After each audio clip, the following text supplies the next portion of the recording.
Saya nak berkongsi idea yang saya sendiri nak buat, sahabat-sahabat sekalian. Kalau kalian boleh buat dulu, Alhamdulillah. Masya Allah. Sahabat-sahabat semua perasan tak?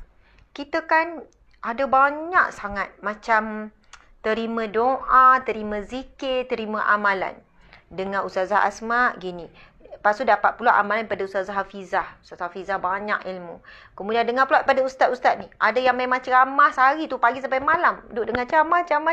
Masya Allah. Jadi, saya kan bila dengan anak-anak.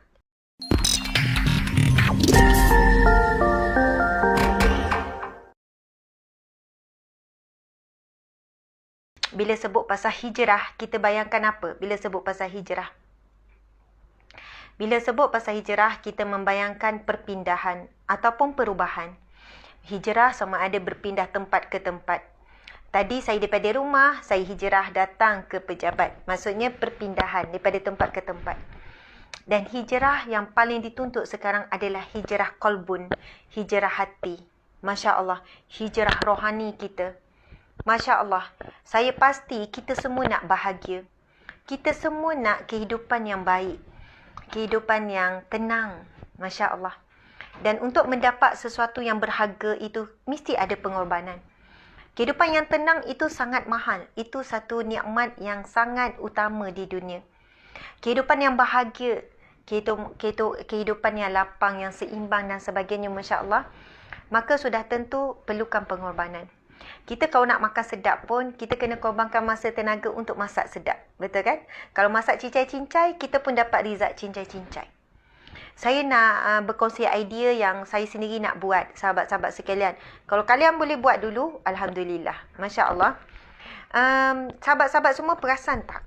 Kita kan ada banyak sangat macam terima doa, terima zikir, terima amalan. Dengan Ustazah Asma gini. Lepas tu dapat pula amalan pada Ustazah Hafizah. Ustazah Hafizah banyak ilmu. Kemudian dengar pula pada ustaz-ustaz ni. Ada yang memang ceramah sehari tu pagi sampai malam. Duduk dengar ceramah. Masya Allah.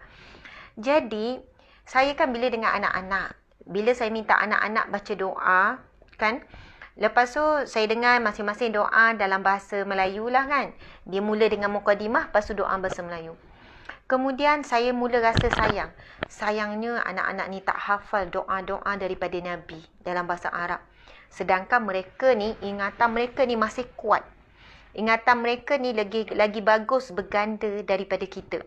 Jadi sayangnya mereka tak hafal hadis Nabi, doa-doa dan sebagainya. InsyaAllah lepas habis kuliah ni, saya ada urusan sekejap. Lepas tu saya dah niat dah. Cuma tak bagi tahu suami lagi lah. Saya nak pergi ke kedai stationery. Saya nak beli Nak beli file yang macam resume tu. Ingat tak? File resume tu kan? Subhanallah. Dik, boleh tak kamu ambil kertas dalam tu? Ada tak kertas Ustazah lipat? Agak-agak ada dalam handbag. Ada. Gitu. Tuan-puan sekalian, saya bagi idea. Saya nak buatlah dulu ni idea ni. File yang macam plastik tengah tu, yang kita boleh selit kertas tu kan. Sebab kalau plastik tu file resume, faham ya? Yang kita letak sijil kita. Sebab saya fikir kalau file macam tu kena air pun selamatlah. Saya sendiri seorang yang suka sebenarnya print. Dapat doa ni cari dalam internet, print. Dapat zikir ni daripada hadis Nabi, ada dengar ceramah ni, print. Macam tu. Lepas tu kan saya bawa lah ke mana-mana. Contoh adalah ni amalan ni. Bacaan-bacaan diberikan oleh seorang guru saya ni. Adalah lepas tu saya print. Tapi nampak tak dah kena air. Tu saya kata, saya nak pergi cari cepat. Sebab apa? Saya nak kumpul-kumpulkan, kalau tebal lagi banyak lah. Kemudian saya nak setiap anak ada file tersebut. Yang mana doa yang kita harap diorang hafal, diorang pun masukkan. Ada nama setiap file tu. Kan? Jadi bila anak kita yang dah sekolah menengah, dia mesti lebih sikit lah doanya. Bila kita minta contoh, kalau kami buat gile-gile sahabat-sahabat. Anak kan 5 orang memang, yelah yang kecil tu belum solat lagi lah. Yang 3 tahun lebih dengan setahun lebih tu. Tapi yang 6 ni semua dah solat. Jadi, bila mereka kami gile-gile doa. Contoh Zohor, siapa yang baca doa? Asal siapa pula? Sampai semua akan dapat giliran baca doa. Jadi, subhanallah, kita boleh peringkan teks doa kepada mereka masukkan dalam file. Jadi, bila sampai giliran mereka, masing-masing giliran dia ambil file dia. Dia buka mana doa yang dia nak baca. Subhanallah. Dan macam ni kan, kalau saya doa mesti nak ada terjemahan supaya ada penghayatan. Jadi kita print doa bahasa Arab, boleh cari je Google dan internet, print doa ni. Okey, mungkin bahagian depan adalah bahagian doa. Bahagian belakang bahagian zikir-zikir yang dianjurkan Nabi. Kita print, kita masukkan. Subhanallah. Yang tampal-tampal, tapi ini adalah fail peribadi, himpunan doa dan juga zikir. Jadi, subhanallah tuan-puan sekalian, bila dah banyak kita kongsi doa dan kita kongsi zikir yang maksud daripada Nabi, hadis sahih. Jadi kita kumpulkan belakang tu bahagian zikir. InsyaAllah setelah kita mati, itu menjadi satu kenangan terindah anak. Bila dia belek, ini adalah doa yang Umi print, yang Abi print.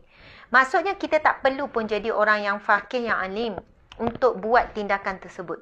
Ia hanya perlu kesedaran, keinginan hijrah. Subhanallah. Hijrah menjadikan perkara-perkara utama letak utama. Apa dia? Keutamaan kita, umat Islam dan kekuatan kita adalah doa. Kemudian zikrullah.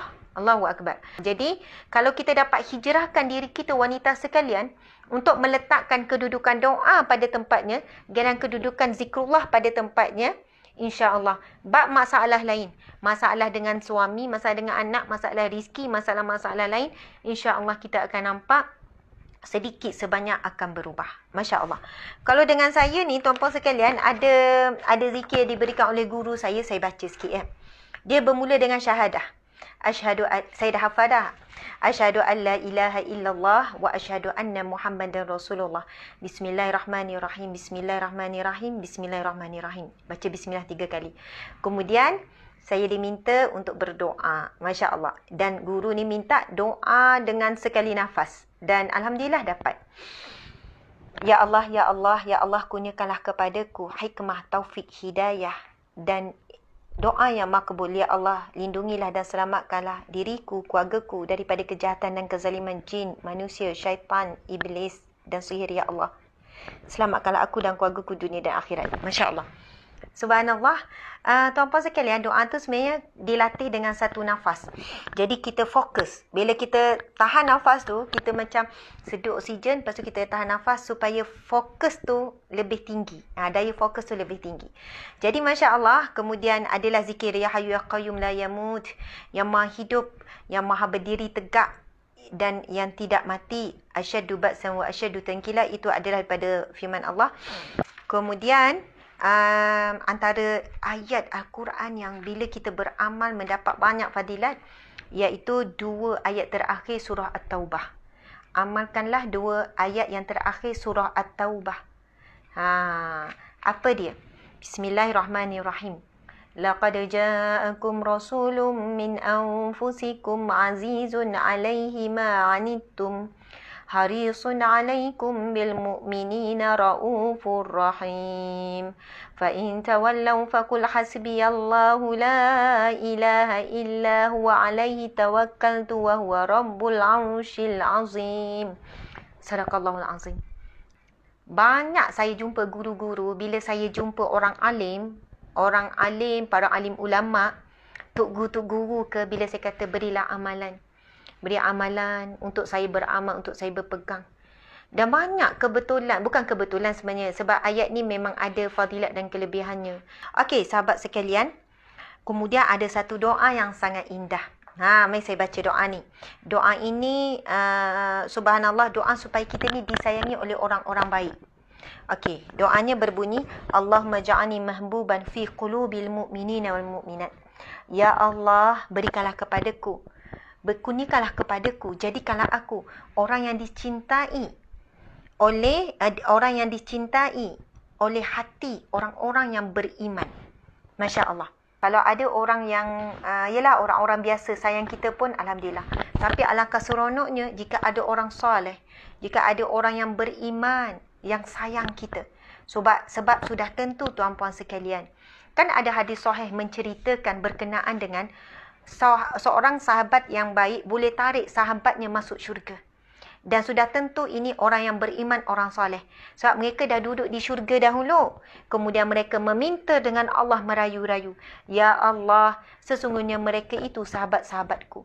Jadi sebab itu kalau kita dicintai oleh orang baik, orang soleh, orang beriman, itu satu kurniaan yang sangat tinggi. Wa basyirni bila ghina, dan bahagiakanlah, limpahkanlah kepada kami dengan kekayaan mi'ati wa ishrina hasanah, 120 kebaikan.